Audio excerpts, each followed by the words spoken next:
There's something happening inside millions of people right now, and most of them have no idea it's going on.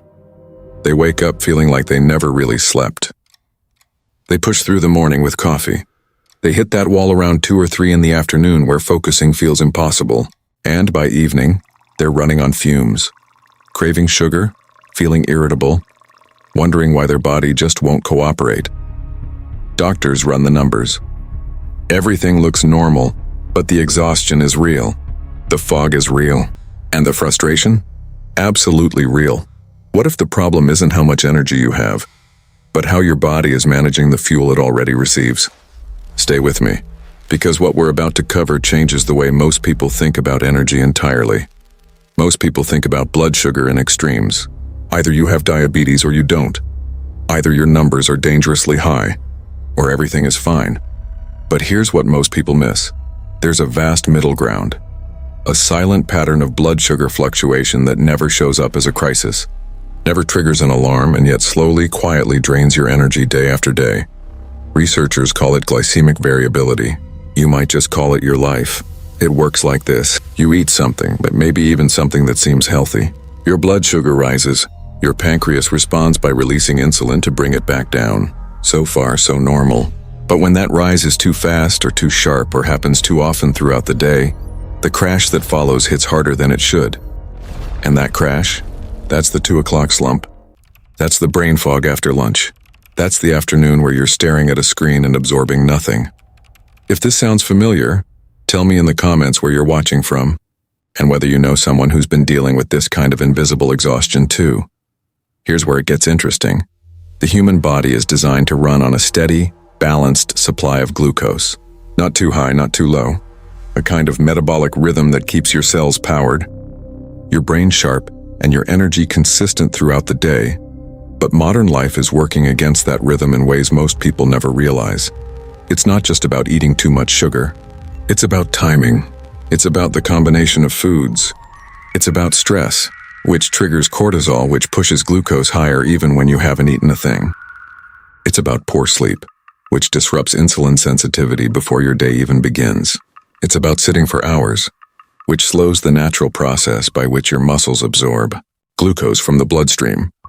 Every one of these factors creates what researchers describe as glucose noise, constant small spikes and drops that individually seem harmless but together create a pattern of metabolic instability that your body is always trying to correct, and correcting that takes energy. Energy that was supposed to go to your brain, to your muscles, to your focus, to your day. Think of it like this. Imagine your body as a power grid. When the current flows steadily, everything works. But when there are constant fluctuations, little surges and drops, the system is always compensating, always adjusting, always working harder than it should just to keep the lights on. That's what glycemic variability feels like from the inside. And it's especially common in people over 45.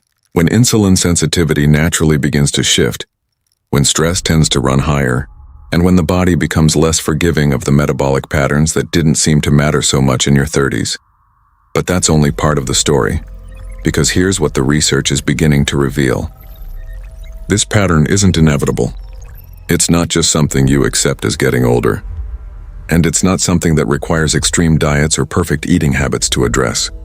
What it does require is understanding and a smarter, more deliberate approach to how you support your metabolism every day. The first shift is awareness, simply knowing that energy crashes aren't random, that they follow a pattern tied to blood sugar fluctuation, changes how you respond to them. Instead of reaching for another coffee or a quick snack, you start asking a different question.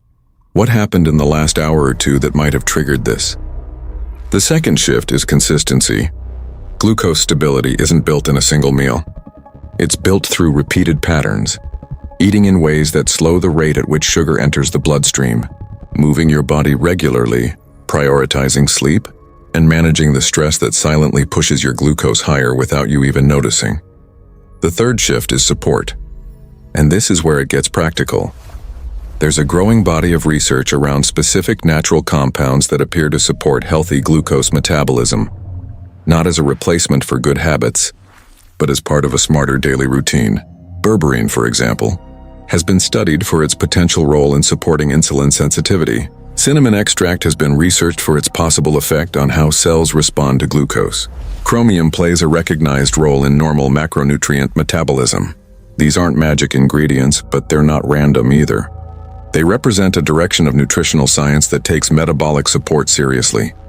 For people over 45 who are tired of unexplained fatigue, afternoon crashes, and the frustrating cycle of energy that rises and falls without warning, the idea that targeted nutritional support might help stabilize that pattern is worth paying attention to. Not as a cure, not as a treatment, but as a tool, part of a broader commitment to understanding what your body actually needs to function at its best. Energy isn't just about sleep or exercise or willpower. It's metabolic. It's cellular. And when your blood sugar is fluctuating in that silent, invisible pattern that never gets flagged on a standard lab test, your energy pays the price. The good news is, once you understand the pattern, you can start working with your body instead of against it. If today's video gave you a new way of looking at your energy, or if you recognized yourself somewhere in this story, check the link in the first pinned comment. There you'll find more information about the support option we mentioned, including the ingredients, the research behind it, and how it might fit into your routine. Your energy matters, and understanding what's underneath it is the first step to getting it back.